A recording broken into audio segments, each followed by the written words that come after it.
Hello dear students, this is Parvez sir maths वाला।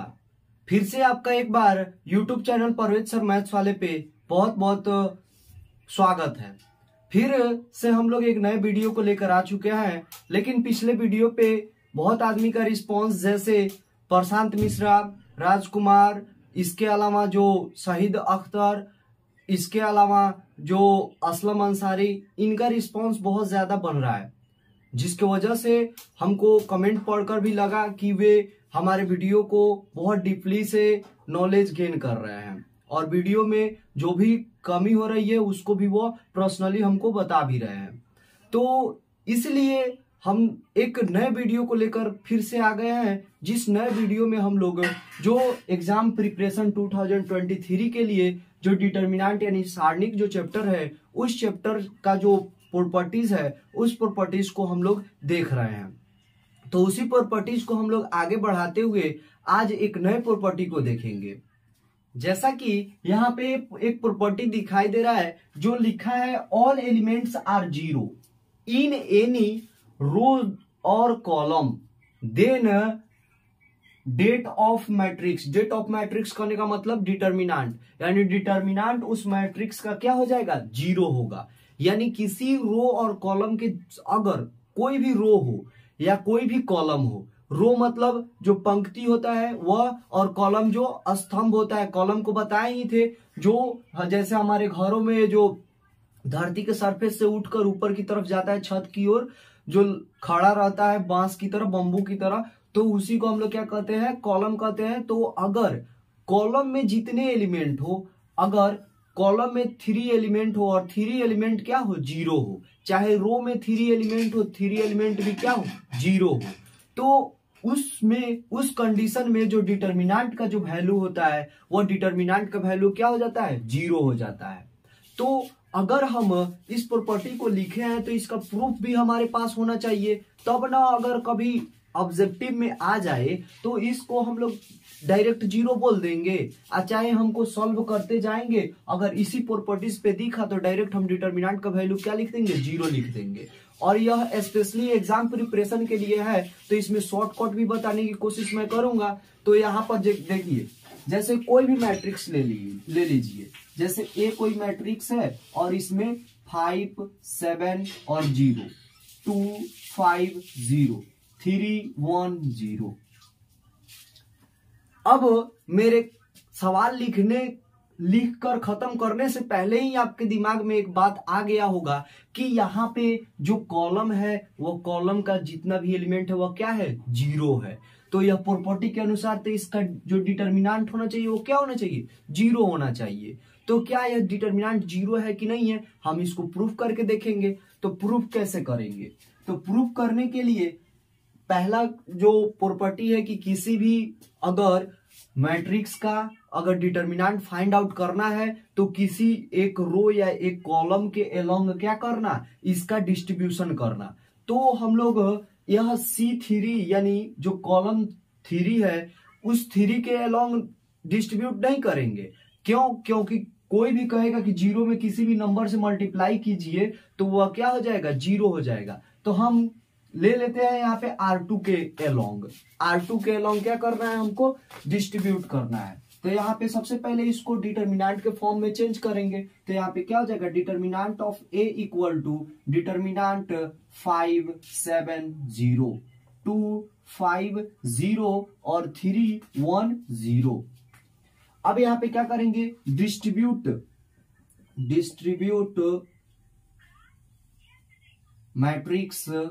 Matrix नहीं, determinant, determinant date लिख दे रहे हैं, डिटर्मिनेंट along the R2 यानी रो 2 के अलोंग हम क्या करेंगे, इसका डिस्ट्रीब्यूशन करेंगे। तो सबसे पहले डिस्ट्रीब्यूट करने के लिए आपको क्या करना पड़ता है, तो साइन निकालना पड़ता है, यानी चिन्ह निकालना पड़ता है कि कहाँ कौन सा चिन्ह होगा। तो जैसा कि 1 1 के लिए पता है आपको, यहाँ पे प्लस होता है, तो प्लस होता है तो अल्टरनेट करते चलिए। तो प्लस के बाद माइनस, माइनस के बाद प्लस। R2 के अलोंग करना है तो इसका निकालेंगे, तो यह क्या हो जाएगा, फिर माइनस प्लस और माइनस। यहां से हमको तो साइन मिल गया। अब जब साइन मिल गया तो हम क्या करेंगे, इसका डिस्ट्रीब्यूशन करेंगे। तो डिस्ट्रीब्यूट करेंगे तो क्या होगा, determinant of A equal to यह -2 इंटू, और -2 जब हो गया तो जिस एलिमेंट को लेते हैं उसका रो और उसका कॉलम क्या हो जाता है, कैंसिल हो जाता है। तो बचा क्या, 7010। क्या बचा, 7010। फिर +5 लिए, +5, अब +5 लिए तो रो खत्म और क्या, कॉलम खत्म, तो बचा 5030, 5030। फिर अब हम यहाँ पे 0 लेंगे तो 0 के आगे क्या लगाएंगे, माइनस लगाएंगे, तो -0। अब यहाँ पर 0 वाला रो खत्म, कॉलम खत्म, बचा 57 और यहाँ पे 31, 5731। फिर यहाँ पे क्या हुआ, -2 इंटू 70 में मल्टीप्लाई होगा तो 0, और 0 -10 में मल्टीप्लाई होगा तो क्या होगा, 0। फिर +5 इंटू 5 में 0 से मल्टीप्लाई हुआ तो 0, और -3 में 0 से मल्टीप्लाई हुआ तो 0। फिर यहाँ पे -0 इंटू 5 1 जा 5 -7 3 जा 21। तो यहाँ पे देखेंगे तो यह -2 इंटू 0 में से 0 गया तो क्या बचा, 0। क्या होगा, 0 प्लस 5 मल्टीप्लाई 0 में से 0 गया तो क्या बचा, 0, और माइनस यहाँ पे क्या होगा, 0 मल्टीप्लाई 5 में से 21 को लेस करना है तो क्या बचेगा, यहाँ पे -16, तो -16। अब देख रहे हैं 0 से किसी भी नंबर में मल्टीप्लाई करते तो 0 0, प्लस 0 में किसी भी नंबर से मल्टीप्लाई करेंगे तो 0, और -0 में किसी नंबर से मल्टीप्लाई करेंगे तो 0। अब जब सब 0 है तो क्या जोड़ना क्या घटाना, क्या जोड़ना क्या घटाना, सब 0। यानी जब सब 0 है इसका मतलब क्या हो गया, 0। क्या हो गया, 0। इसका मतलब जो डिटर्मिनेंट ऑफ ए है उसका वैल्यू क्या आया, 0 आया। यह किसके लिए देखे, यह देखे किसी एक कॉलम का एलिमेंट पूरा 0 था। अब आपका यह भी सवाल हो सकता है कि क्या किसी एक रो के पूरे एलिमेंट क्या हो जाए, 0 हो जाए, तो उसका भी कोई इसका एग्जाम्पल हो सकता है। तो सबसे पहले इस एग्जाम्पल को नोट डाउन कीजिए, फिर उस एग्जाम्पल को समझाएंगे।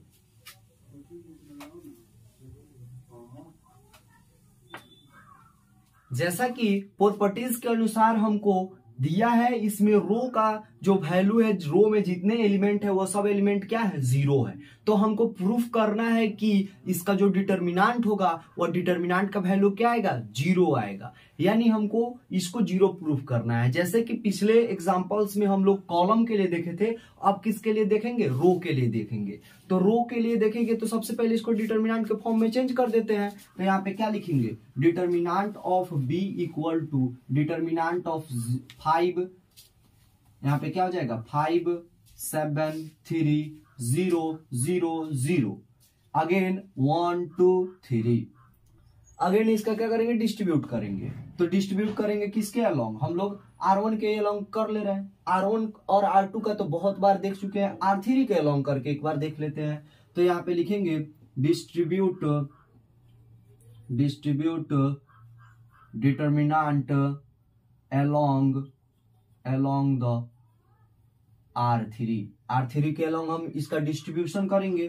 तो डिस्ट्रीब्यूट करेंगे तो क्या होगा, determinant of B equal to R1। यहाँ पे सबसे पहले किसी के अलोंग में आप क्या कीजिए, डिस्ट्रीब्यूट कीजिए। लेकिन सबसे पहले आपका फर्स्ट काम यह होना चाहिए कि आप क्या कीजिए, साइन निकालिए। क्या निकालिए, साइन निकालिए कि यहाँ पे कौन सा चिन्ह होगा, यानी एलिमेंट के आगे हम किस चिन्ह को लगाकर मल्टीप्लाई करेंगे। तो यहाँ पे प्लस होता है 1 1 के लिए, तो प्लस माइनस प्लस, फिर माइनस प्लस माइनस, फिर यहाँ पे क्या होगा, माइनस के बाद में प्लस माइनस प्लस, यानी यहाँ पे क्या होगा, +1 लेंगे। तो +1 1 लेंगे केवल। फिर जब 1 का रो कैंसिल और कॉलम कैंसिल तो बचा 7303, 7303। फिर यहाँ पे 2 लेंगे तो -2। अब रो कैंसिल कॉलम कैंसिल, तो 5300, 5300। अगेन 3 को लेंगे तो प्लस में 3, और यहाँ पे क्या हो जाएगा, रो कैंसिल कॉलम कैंसिल, 5700, 5700।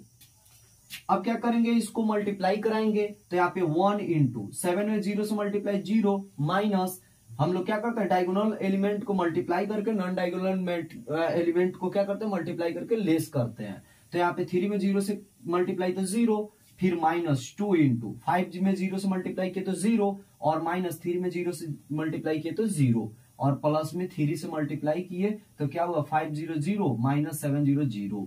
देख रहे हैं सबको घटाएंगे तो 0 ही आएगा और 0 से किसी भी नंबर में मल्टीप्लाई करते हैं तो 0 ही आएगा। यानी 1 मल्टीप्लाई 0 माइनस 2 मल्टीप्लाई 0 और प्लस 3 मल्टीप्लाई में 0 और यहाँ पे 0 माइनस 0 प्लस 0। फिर जब कुछ है ही नहीं तो उसमें जोड़ना घटाना क्या, यानी इसका मतलब क्या होगा, यह खाली खाली है। क्या है, खाली खाली है। तो उसी तरह जब खाली है तो पूरा भी खाली हो जाएगा, यानी जोड़ना घटाना सब, यानी यह क्या हो गया 0 हो गया। तो इस तरह इस प्रॉपर्टीज को हम लोग क्या कर सकते हैं, बहुत ही आसान तरीकों से समझ सकते हैं कि अगर डिटर्मिनेंट अगर निकालने को दे, अगर उसका एक रो या एक कॉलम क्या हो, अगर पूरा उसका एलिमेंट 0 हो तो हमको कुछ नहीं करना है, केवल क्या करना है 0 लिख देना है। क्या करना है 0 लिख देना है। यानी जैसे कि अगर जैसे गब्बर पूछा कि जो बंदूक में कितने गोली है तो उसमें 6 गोली थे तो वह बताया 6। अगर उसमें 0 गोली था तो 0 बताता, यानी पूरे अगर जो बंदूक था उसमें 0 है, इसका मतलब उसमें कितना भी 0 को जोड़ो वह क्या होगा 0 ही होगा। तो इस तरह हम इस प्रॉपर्टी को समझ सकते हैं। आप इसका स्क्रीनशॉट ले, फिर हम इसका अगला प्रॉपर्टी बताएंगे।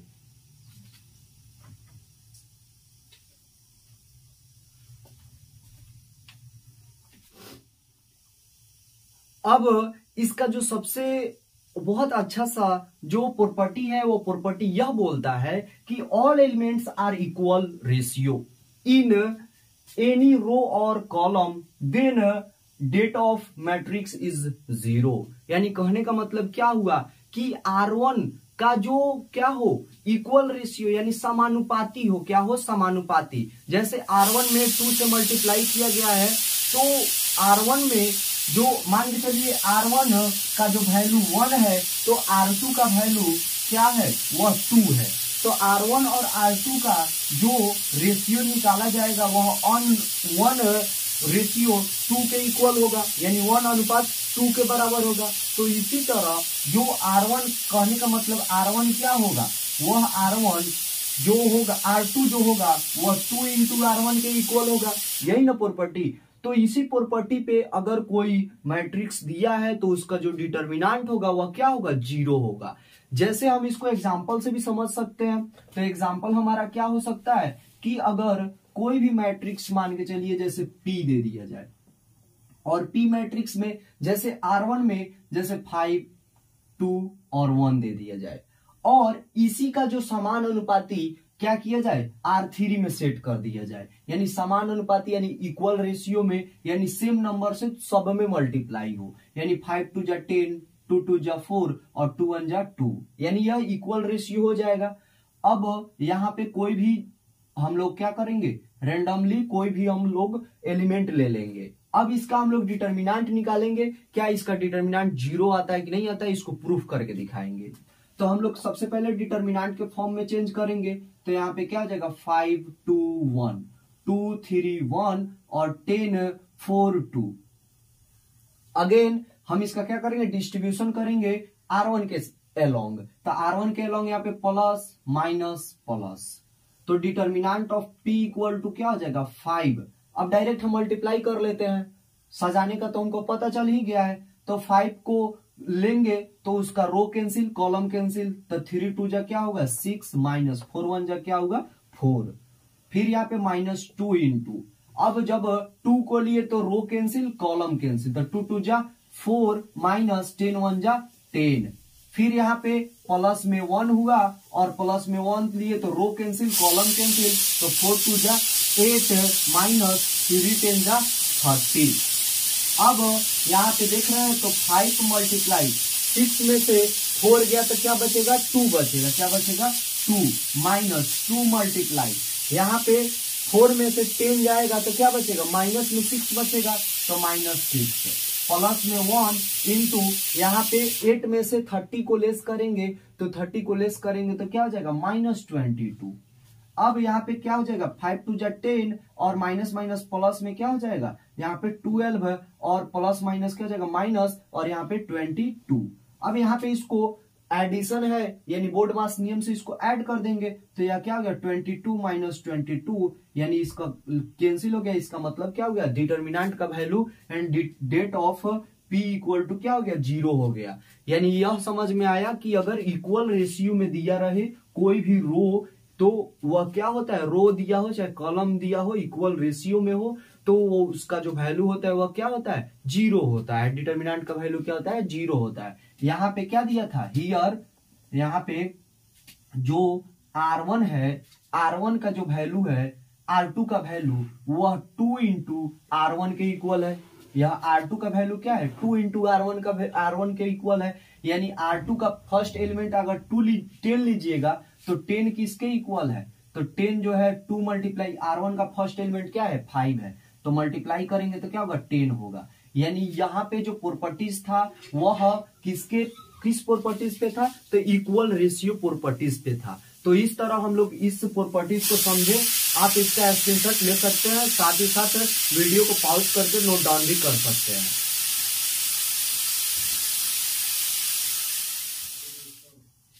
हमारा जो अगला प्रॉपर्टीज आता है अगला प्रॉपर्टीज देखने से बहुत ही क्या है वीवीआई प्रॉपर्टीज है और इस प्रॉपर्टीज को थोड़ा समझना हमारे लिए बहुत जरूरी होता है। जरूरी इसलिए होता है क्योंकि यहाँ पे क्या करना है एक डिटर्मिनेंट से आपको 2 या 3 डिटर्मिनेंट को बनाना है। यानी एक ही डिटर्मिनेंट से आपको क्या करना है 2 या 3 डिटर्मिनेंट को बनाना है।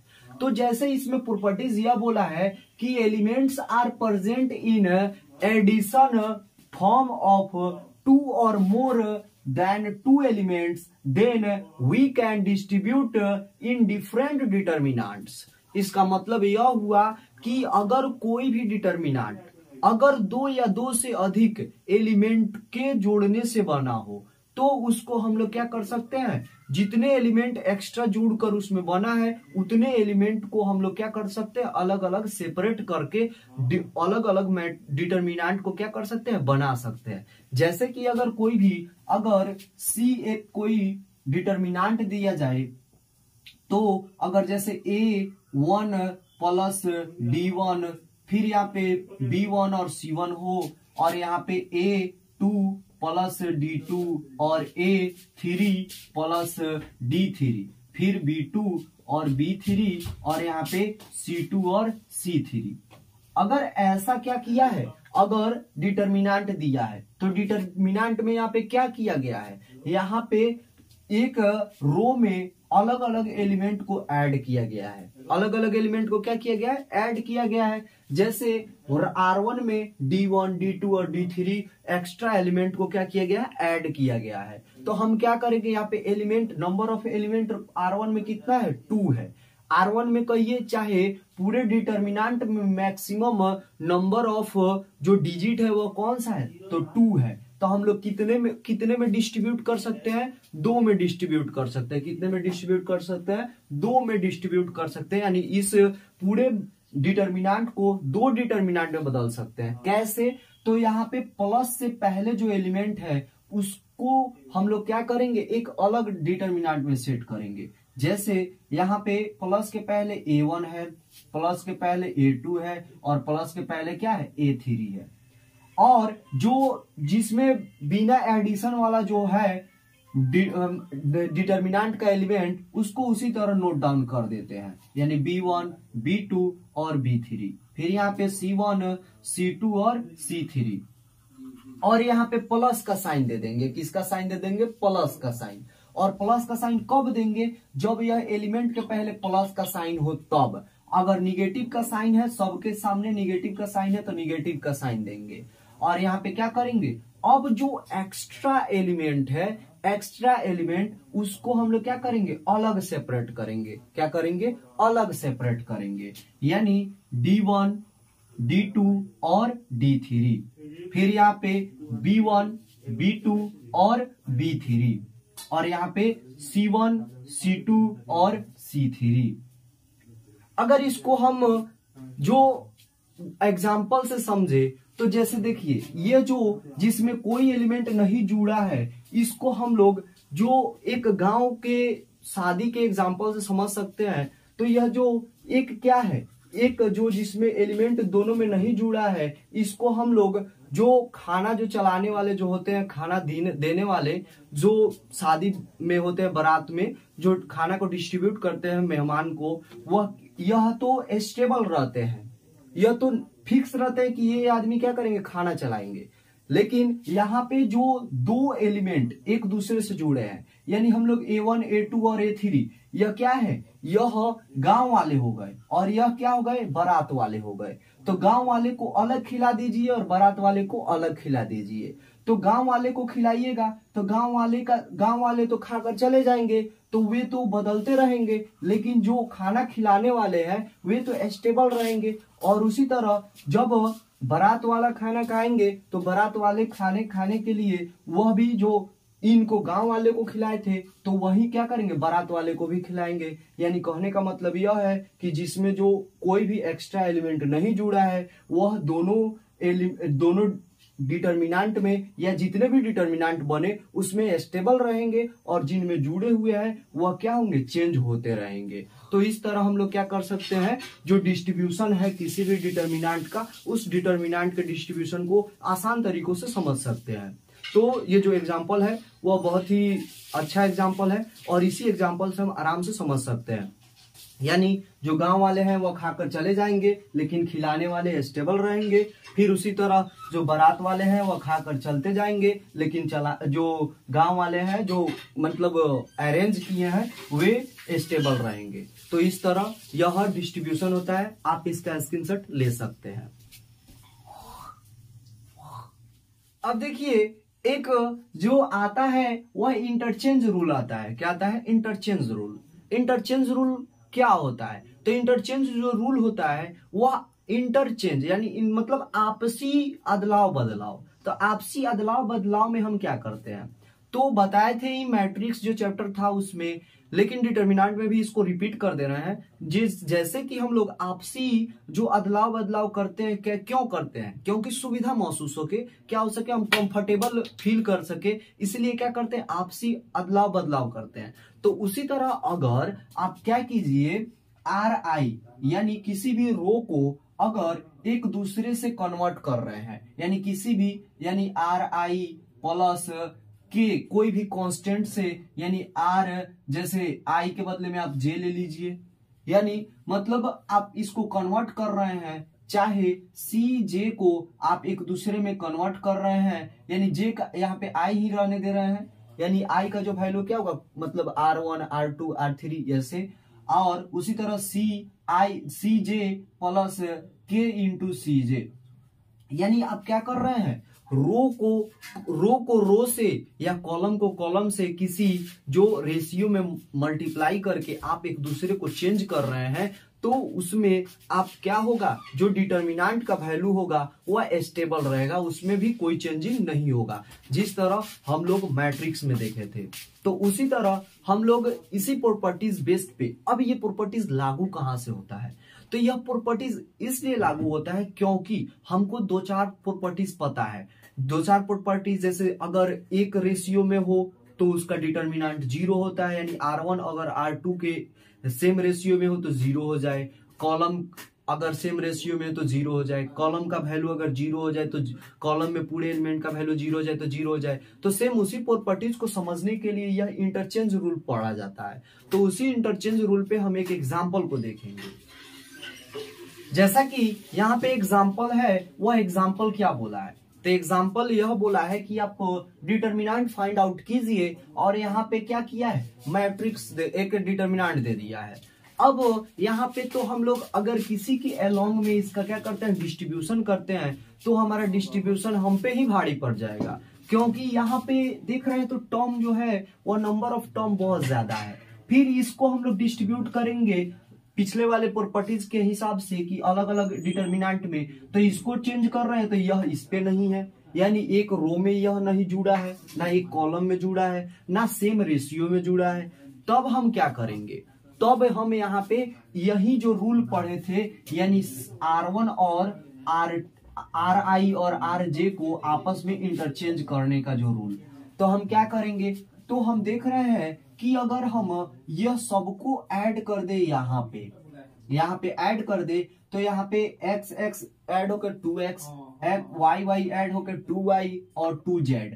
फिर उसी तरह यहाँ पे सेम रेशियो मिलने वाला है। तो हम क्या करेंगे, C1 के बदले में चेंज कर देंगे, क्या चेंज करेंगे, C1 plus C2 plus C3, यानी यह चेंज कर दिए इस रूल से। तो यहाँ पे क्या हो जाएगा, determinant of P equal to change किए, तो यह ऐड करेंगे सबको इस पे, तो क्या हो जाएगा, यह 2x, क्या हो जाएगा 2x plus 2y plus 2z।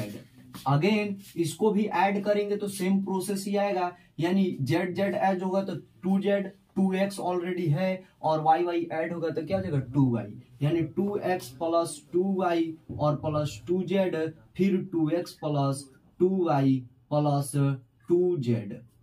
और यह तो C2 और C3 चेंज नहीं होगा, तो यहाँ पे क्या हो जाएगा, x y plus z plus 2x, यहाँ पे x और y और यहाँ पे क्या हो गया, z plus x plus 2y। फिर यहाँ पे क्या करेंगे, हम लोग डिटर्मिनेंट में पढ़े थे कि किसी एक पार्टिकुलरली रो से या किसी एक पार्टिकुलरली कॉलम से सेम जो कांस्टेंट है उसको बाहर निकाल सकते हैं। तो यहाँ पे सेम क्या है, वह यह कॉलम दिया गया है। तो यहाँ पे क्या हो जाएगा, 2 into x plus y plus z को हम लोग क्या कर सकते हैं, कॉमन कर सकते हैं, कॉमन निकाल सकते हैं। तो यहाँ पे बचेगा क्या, तो यहाँ पे 1 1 1 बचा, फिर यहाँ पे क्या बचा, x, और यहाँ पे y plus Z plus 2x, और यहाँ पे x और y और यहाँ पे क्या बचा, z plus x plus 2y। अब देखिए, आपको एक और ट्रिक पता है कि अगर जितना अगर रो हो चाहे कॉलम हो, उसमें जीरो की संख्या अगर ज्यादा है तो डिस्ट्रीब्यूशन करना आसान हो जाता है। तो हम जीरो कैसे लाएंगे, तो जीरो दो तरीका से ला सकते हैं। पहला कि R2 के बदले में R2 को हम लोग क्या करेंगे, अगर R2 को R3 से लेस कर दे और R3 को हम लोग क्या करें, R2 से लेस कर दे, यानी एक दूसरे को क्या करें, एक दूसरे से ही घटा दे। तो यहाँ पे क्या करेंगे, हम लोग R2 के बदले में R2 माइनस R1 कर देंगे, R1 नहीं R3 कर देंगे, यानी इसको इसमें से इसको घटा देंगे तो यहाँ पे जीरो आ जाएगा। फिर यहाँ पे R3 में चेंज क्या कर देंगे, तो R3 में यानी R3 माइनस R2 कर देंगे, यानी इसमें से इसको और इसमें से इसको घटा देंगे। और आपका यह भी सवाल हो सकता है कि जब हम R3 को चेंज कर रहे हैं तो R3 को यहाँ पे क्यों लिए, तो उससे कोई इफेक्ट नहीं होता है। तो यहाँ पे जब चेंज करेंगे तो क्या हो जाएगा, 2 into x plus y plus z, और यहाँ पे R1 उसी तरह स्टेबल रहेगा, यानी 1xy, और यहाँ पे R2 के बदले में R2 माइनस R3, यानी इसमें सब जो एलिमेंट है उसको आपस में क्या करना, सब्ट्रैक्ट करना है। तो 1 से 1 गया तो 0, यहाँ से R2 माइनस R3, यानी इसमें से इसको लेस करेंगे तो क्या हो जाएगा, y प्लस जेड, और 2x में से 1x जाएगा तो प्लस में x बचेगा। फिर यहाँ पे इसमें से इसको लेस करेंगे तो क्या बचेगा, तो यहाँ पे माइनस में z और माइनस में x, और यहाँ पे y माइनस 2y बचेगा तो क्या हुआ, तो यहाँ पे क्या बचेगा, माइनस में y बचेगा, माइनस में y। फिर यहाँ पे अब क्या करना है, R3 में से R2 को घटाना है, तो 1 में से 1 को घटाएं तो 0, फिर x में से हम इसको घटाएं तो क्या हुआ, तो x में से लेस करेंगे तो माइनस y, यानी माइनस y माइनस z, और यहाँ से लेस करेंगे तो क्या होगा, यहाँ पे इसमें से इसको लेस करेंगे तो माइनस में x हो गया। अब अगेन देखेंगे तो y से y, अब इसमें से क्या करना है, R3 में से R2 को घटाना है, तो z प्लस क्या हो जाएगा x, और यहाँ पे 2y में से एक y गया तो क्या बचेगा, प्लस में y।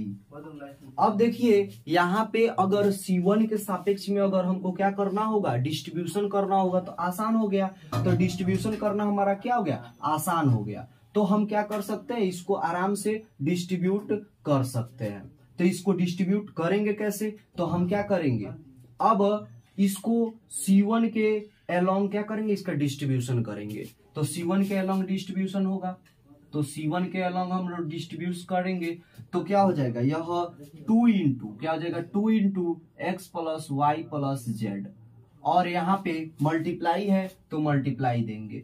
अब 1 से मल्टीप्लाई होगा, यानी यहाँ पे पॉजिटिव ही रहता है, तो यह इसमें मल्टीप्लाई और यह इसमें मल्टीप्लाई, यानी x plus y plus z, यानी यहाँ पे क्या हो जाएगा, x plus y plus z में मल्टीप्लाई किससे हो जाएगा, यहाँ पे x plus y plus z से, यानी x plus y plus z से। फिर यहाँ पे दोनों में से हम लोग माइनस को क्या कर सकते हैं, आराम से कॉमन कर सकते हैं। तो दोनों से, इसमें से भी माइनस कॉमन हुआ, इसमें से भी माइनस कॉमन हुआ, दोनों को मल्टीप्लाई करेंगे तो प्लस ही होगा, यानी यहाँ पे प्लस हो गया। अब यहाँ पे यह x plus y plus z, यानी x plus y plus z into x plus y plus z. अब देखें तो यहाँ पे मल्टीप्लाई होगा तो क्या हो जाएगा, 2 into x plus y plus z, और यहाँ पे देख रहे हैं तो इसको मल्टीप्लाई करेंगे तो स्क्वायर वाला फॉर्म में, यह भी मल्टीप्लाई होगा तो स्क्वायर वाले फॉर्म में, तो a square plus a square 2 a square हो जाएगा, यानी मल्टीप्लाई में 2 और यहाँ पे x plus y plus z का होल स्क्वायर, मल्टीप्लाई होगा तो 4 into x plus y plus z का होल क्यूब, और यही हमारा क्या हो जाएगा, आंसर हो जाएगा। आप इसका स्क्रीनशॉट ले सकते हैं।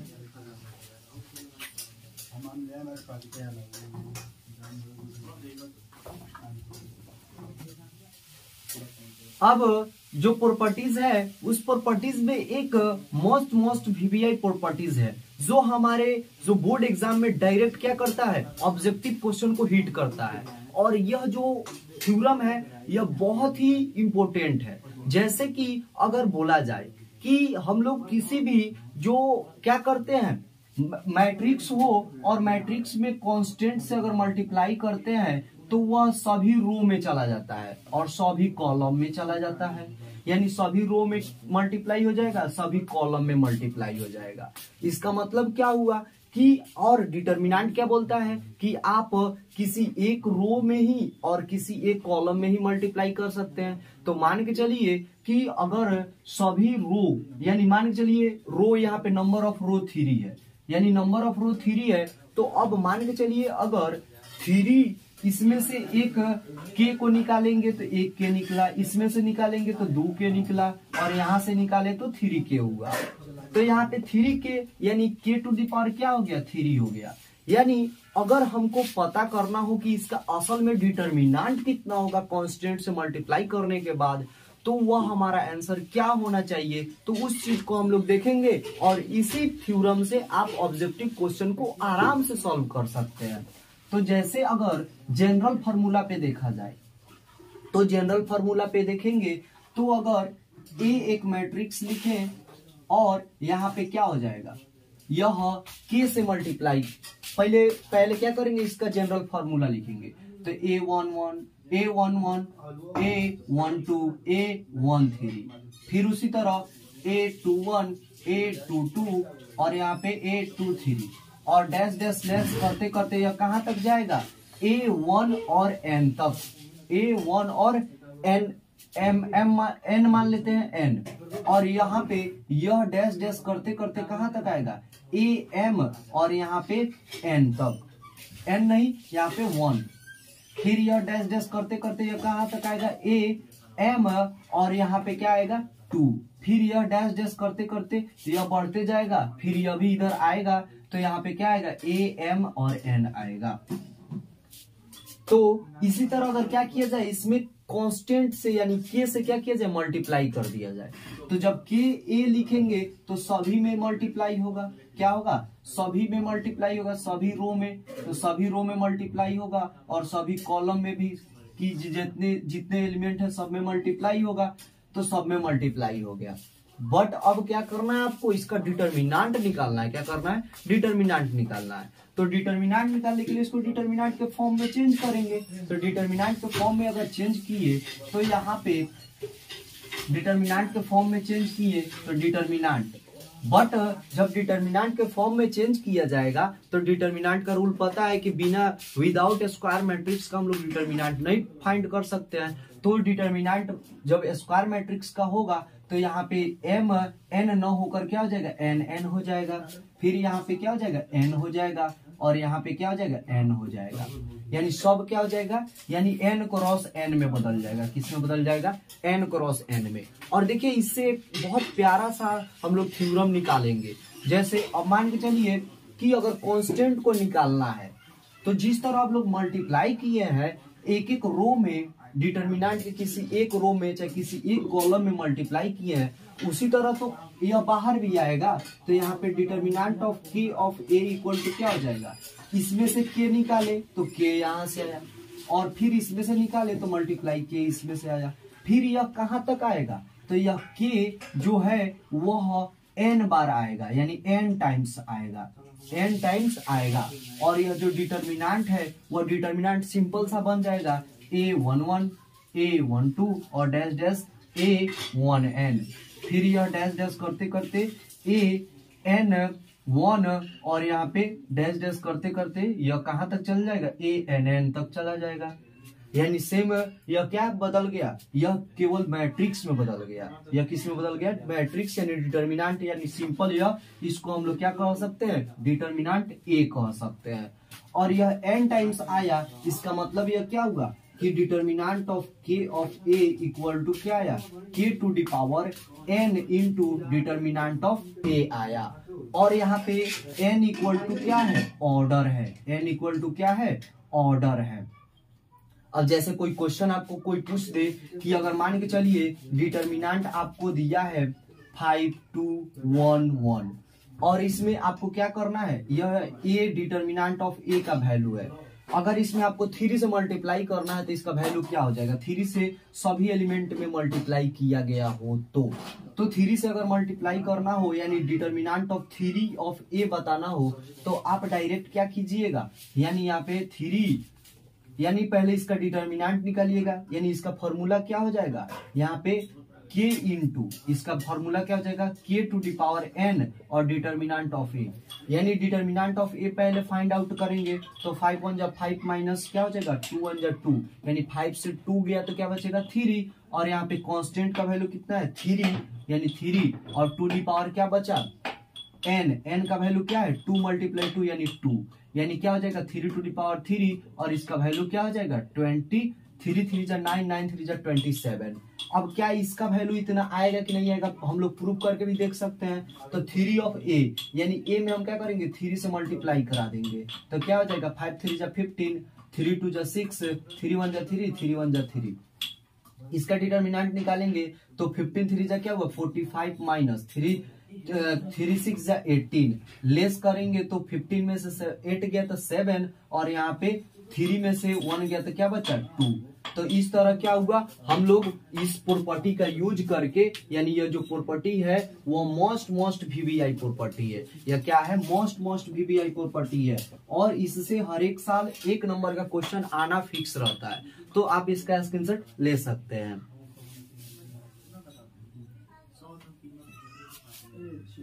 इस तरह करके हम लोग जो डिटर्मिनेंट था उसके डिटर्मिनेंट के पूरे नहीं कुछ प्रॉपर्टी को देखे और पूरे प्रॉपर्टी को देखने के लिए लगातार हमारे YouTube channel Parvez sir maths वाले के साथ बने रहे। और साथ ही साथ अगर वीडियो थोड़ा सा भी इम्पोर्टेंट लगे, अच्छा लगे, थोड़ा सा भी कॉन्सेप्ट क्लियर हो रहा है तो आप एक प्यारा सा कमेंट कर दें और एक लाइक कर दें और चाहे तो अपने दोस्तों को भी शेयर कर सकते हैं। और एक छोटा सा रिक्वेस्ट कि अगर चैनल पे नए हो तो चैनल को सब्सक्राइब कर दीजिए ताकि हमारा चैनल भी ग्रो कर सके। तो वीडियो देखने के लिए आपका बहुत बहुत धन्यवाद।